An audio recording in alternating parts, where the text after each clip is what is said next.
இயேசுவின் மந்தை ஊழியங்கள் வழங்கும் இன்றைய வேத ஆராய்ச்சி வழங்குபவர் சகோதரர் ஜான் வெஸ்லி. ஆண்டவராகிய இயேசு கிறிஸ்துவின் ஈடு இணையற்ற நாமத்தினாலே உங்கள் அனைவருக்கும் அன்பான வாழ்த்துக்கள்.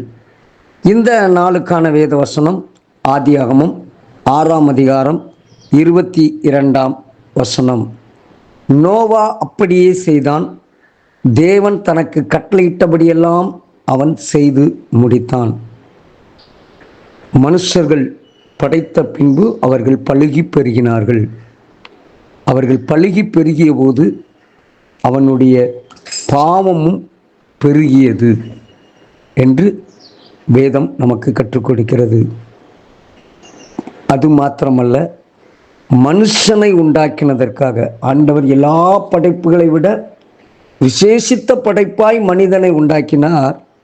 அந்த மனிதனை படைத்ததற்காக ஆதியாகமம் 6ஆம் அதிகாரம் 6ஆம் வசனம் சொல்கிறது, தாம் பூமியில் மனுஷனை உண்டாக்கினதற்காக கர்த்தர் மனஸ்தாபப்பட்டார், அது அவர் இருதயத்திற்கு விஷனமாயிருந்தது. எல்லா படைப்புகளையும் உண்டாக கடவது என்று சொல்லிய கர்த்தர் மனுஷனை மாத்திரம் தன் கரங்களினால் வணைந்து படைத்தார். தன்னுடைய சாயலாக படைத்தார். அவனுக்காக விசேஷித்த தோட்டத்தை உருவாக்கினார். ஆனால் தான் படைத்த மற்ற படைப்புகளை விட ஆண்டவர் படைத்த தன்னுடைய சாயலில் படைத்த மனிதனை குறித்து மனஸ்தாபப்படுகிறார். ஏனென்றால் அவன் தேவனுடைய வார்த்தைக்கு கீழ்ப்படியவில்லை. தேவ சத்தம் அவன் கேட்கவில்லை. அவன் தன்னுடைய சுயம்போல நடக்க ஆரம்பித்தான். ஏனென்றால் மற்ற படைப்புகளுக்கு 5 அறிவுகளும் மனிதனுக்கோ 6ஆவதான பகுத்தறிவையும் கொடுத்து வைத்திருந்தார். அவன் பகுத்தறிந்தான். அவன் பகுத்தறிந்து தன்னுடைய சிந்தனையின்படியெல்லாம் வாழ்க்கையை மாற்றினான். வசனம் சொல்கிறது, ஆதியாகமம் 6:12, தேவன் பூமியை பார்த்தார், இதோ அது சீர்கெட்டதாயிருந்தது, மாம்சமான யாவரும் பூமியின் மேல் தங்கள் வழியை கெடுத்து கொண்டு இருந்தார். ஆம், அருமையான கர்த்தருடைய பிள்ளைகளே, அதற்கு மத்தியிலையும் வேதம் சொல்லுகிறது, ஒரு மனிதனை குறித்து பேசுகிறது. ஆதியாகமம் 6:8, நோவாவுக்கோ கர்த்தருடைய கண்களில் கிருபை கிடைத்தது. தாவீது சொல்லுகிறார் அல்லவோ, ஜீவனை பார்க்கிலும் கிருபை பெரியது. இந்த கிருபை ஏன் கிடைத்தது? ஜீவனை பார்க்கிலும் விலையேறப்பெற்ற இந்த கிருபை இந்த நோவாவுக்கு கர்த்தர் கொடுத்தார் என்றால் ஒரே ஒரு காரணம், கீழ்ப்படிதல். ஆண்டவருக்கும் அவருடைய வசனத்திற்கும் கீழ்ப்படிதல் உங்களுடைய, என்னுடைய, நம்முடைய ஜீவனை பார்க்கிலும் விலையேறப்பெற்ற கிருபையை எனக்கும் உங்களுக்கும் கொடுக்கிறது.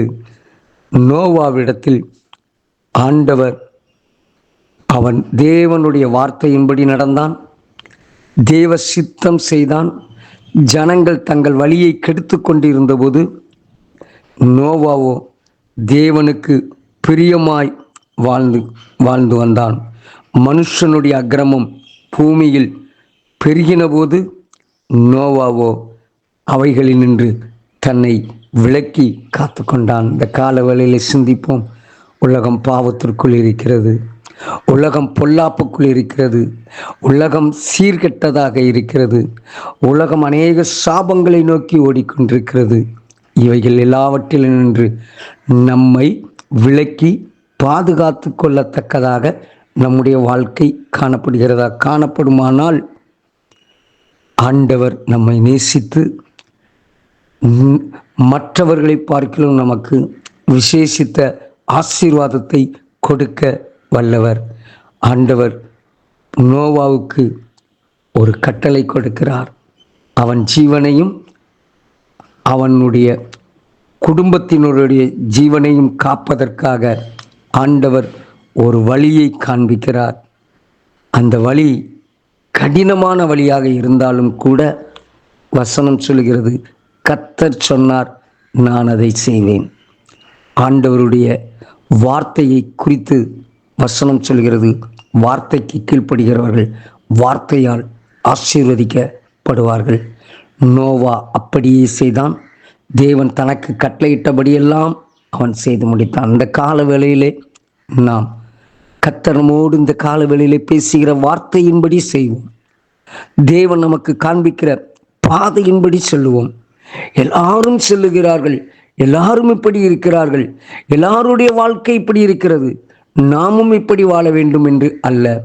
நாம் பிரித்தெடுக்கப்பட்ட வாழ்க்கை வாழ வேண்டும் என்றால் அவருடைய வசனத்திற்கு கீழ்ப்படிவோம். நோவா தனக்கு கர்த்தர் கட்டளையிட்டபடியெல்லாம் செய்தான் என்று சொல்லி 7ஆம் அதிகாரம் ஆதியாகமம் 7:5 சொல்லப்பட்டிருக்கிறது. செபிப்போம். அன்பின் தகப்பனே, உம்முடைய கட்டளைகளுக்கு கீழ்ப்படிய, நீர் காண்பிக்கிற பாதையிலே செல்ல, உலகத்தின் சாபங்களிலிருந்து எங்களை காத்துக்கொள்ள, உலகத்தின் பாவத்திலிருந்து எங்களை மீட்டுக்கொள்ள உதவி செய்யும்.